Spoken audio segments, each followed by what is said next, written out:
Everyone knows how Rome fell. Barbarian hordes, corrupt senators, mad emperors. But here's what they don't tell you in school. Rome didn't die from a sword wound. It died from something far more insidious.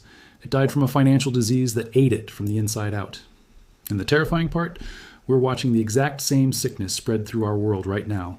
Let me take you back to when Roman money actually meant something. Picture this. It's 201 BC. Rome is fighting for its survival against Hannibal. And in the middle of this existential crisis, they create something revolutionary, the denarius. This wasn't just a coin. It was a promise stamped in silver. Nearly pure silver, 95% to be exact. Soldiers fought for it. Traders sailed across the Mediterranean for it. Families passed it down through generations. The denarius was Rome's word, made tangible. When you held one in your hand, you were holding Rome's credibility. For centuries, this worked beautifully. The denarius became the dollar of the ancient world. From Britain to Egypt, from Spain to Syria, people trusted Roman silver. It wasn't faith in some abstract system. It was faith you could bite down on, feel the weight of, test with a scratch. Real money, real trust. But here's where every empire makes the same fatal mistake. Running an empire isn't cheap. You've got legions stationed from Scotland to the Euphrates River.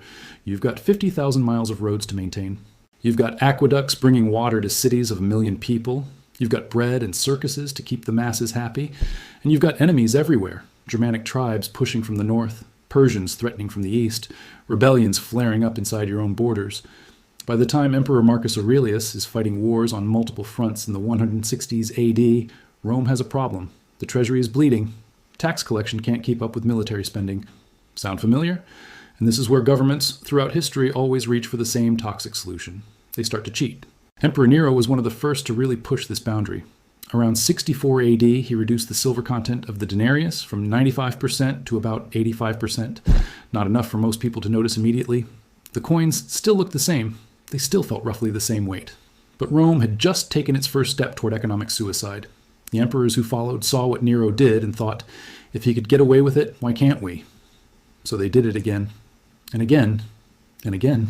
Watch what happens to the denarius over the next 2 centuries. It's like watching a patient with a terminal illness waste away. Under Trajan, silver content drops to 89%. Under Marcus Aurelius, it's down to 79%. By Septimius Severus in the year 200, it's 50% silver, half the coin is now base metal. By Gallienus in 260, you're looking at less than 5% silver, basically a bronze coin, with a thin silver coating that would wear off in your pocket. Think about what this means for an ordinary Roman. You're a soldier, and the coins you're paid this year buy half what they bought last year. You're a baker, and the denarius someone hands you for a loaf of bread is worth less than the flour you used to make it. You're a farmer, and the government demands taxes in a currency that's becoming more worthless by the month. This is where inflation stops being an economic term and becomes a flesh and blood disaster. Prices exploded. A modius of wheat, about 15 pounds, that cost half a denarius under Augustus, was costing 200 denarii by the late 200s AD. And those were debased denarii, worth a fraction of what the old coins had been. Imagine if your groceries went from $50 to $20,000 in your lifetime, while your paycheck stayed the same. That's not economic hardship. That's societal collapse. The soldiers mutinied. Why risk your life on the frontier when your pay is worthless? They started demanding payment in gold or in goods, or they simply looted the territories they were supposed to protect.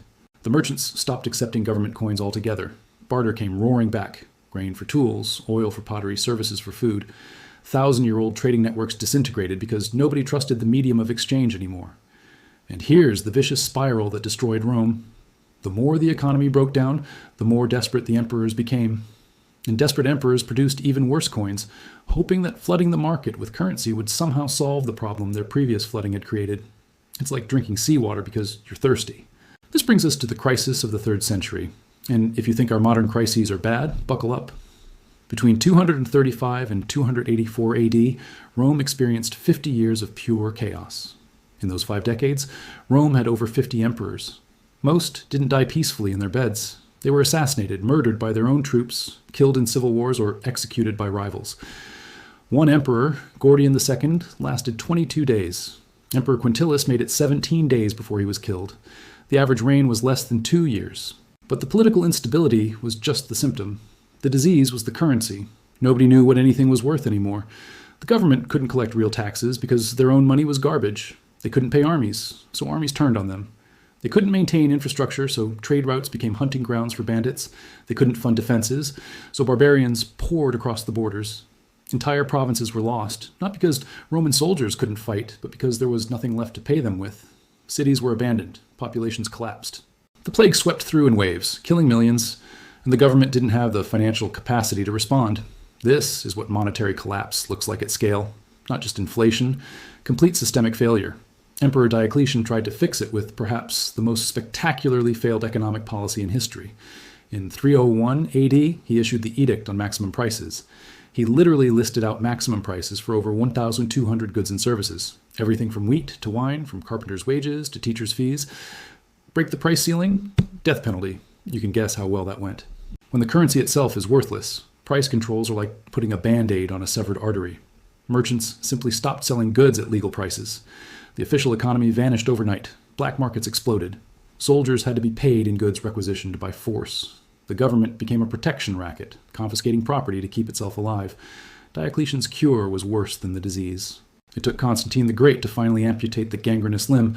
Around 312 AD, he did what should have been done centuries earlier. He abandoned the denarius completely and introduced a new gold coin called the solidus. It was consistently high, purity gold, and it actually held its value. The solidus would go on to be trusted for the next 700 years in the Byzantine Empire. But here's the tragedy. By the time Constantine restored sound money, the Western Roman Empire was already a corpse walking. The damage was done. The economic foundation had been eaten away. The trust was gone. Within 2 centuries, the Western Empire would cease to exist. Rome didn't fall because of any single barbarian invasion. It fell because it destroyed its own money. And in destroying its money, it destroyed everything money made possible. Trade, specialization, large-scale organization, military power, and ultimately, civilization itself. Now let's fast forward to today, because this isn't just ancient history. The script is the same, only the actors have changed. After World War I, Germany owed crushing war reparations, so they printed marks. By November 1923, you needed 4.2 trillion marks to buy a single US dollar. Workers were paid twice a day because by evening their morning wages would be worthless. People burned money for heat because it was cheaper than buying firewood. Life savings vanished overnight. The middle class was obliterated. And in the chaos and rage that followed, democracy died and fascism was born. Venezuela repeated the pattern in the 2010s. The government printed currency to fund populist programs. By 2018, inflation hit over 1,000%.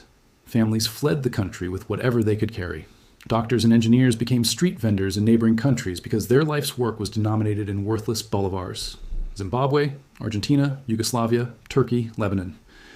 Every few years, another country learns the Roman lesson the hard way. Governments think they can cheat economic reality. They think they can print prosperity. They think their situation is different, that they're smarter, that modern economic tools will save them. They're always wrong. The outcome is always the same. The connected elites who see it coming protect themselves with hard assets: real estate, foreign currency, gold, businesses. The middle class and the poor, who keep their wealth in savings accounts and government pensions, are wiped out. But here's what keeps me up at night. For the first time in history, the entire global financial system is running on pure fiat currency with no anchor to anything real. When Rome debased the denarius, other regions still had sound money. When Germany's mark collapsed, people could flee to dollars or pounds. But today, the dollar, the euro, the yen, the yuan, they're all fiat currencies backed only by government promises. And every major economy is carrying debt levels that would make a Roman emperor blush.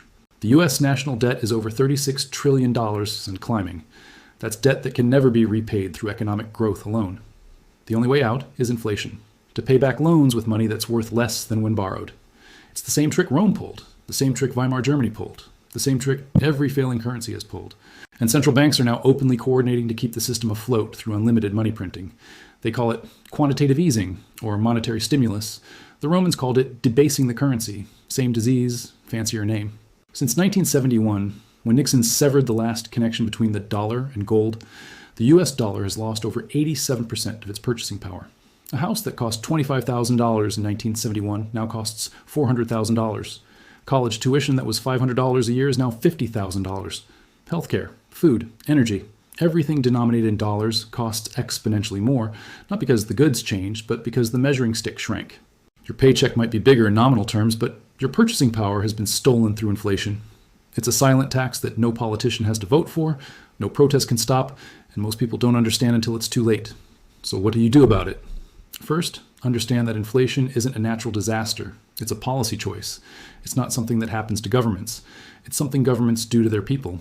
Every empire that has debased its currency has made an active decision to do so, and they always claim it's necessary, temporary, and under control, until it isn't. Second, recognize that paper wealth is an illusion when the paper itself is dying. Real wealth is found in things that hold value when currency doesn't: productive land, tangible skills, ownership in real businesses, resources that people will always need. The Romans who survived the currency crisis weren't the ones clutching bags of denarii. They were the ones who owned farms, vineyards, and workshops. Third, never assume stability is permanent. Every civilization at its peak thinks it will last forever. Rome seemed eternal to the Romans. The British Empire seemed unstoppable. The Soviet Union seemed immovable. Yet all of them collapsed, and in each case, financial instability was a core cause. The fall of Rome teaches us that economic collapse doesn't happen overnight. It happens slowly, then all at once. For decades, life seems mostly normal, even as the foundation rots. Prices rise, but you adjust. Money feels a little less valuable, but you cope. Then one day, critical mass is reached, and everything unravels in a matter of months or years. When money stops being real, society stops being functional. Contracts become meaningless because currency clauses are worthless. Trade networks collapse because nobody trusts the medium of exchange. Supply chains break down, armies disband, governments lose legitimacy. And yes, eventually the barbarians come, not because they suddenly got stronger, but because the empire got weaker from within. The Roman currency crisis is more than history. It's a warning written in silver and blood. It's a pattern that has repeated itself from ancient Rome to modern Venezuela. And it's a pattern we're watching unfold again, this time on a global scale. The question isn't whether it will happen. History has already answered that. The question is, will you see it coming? If this video gave you a new lens on the world, subscribe to this channel. History doesn't repeat itself, but it rhymes. And I'm going to show you every verse.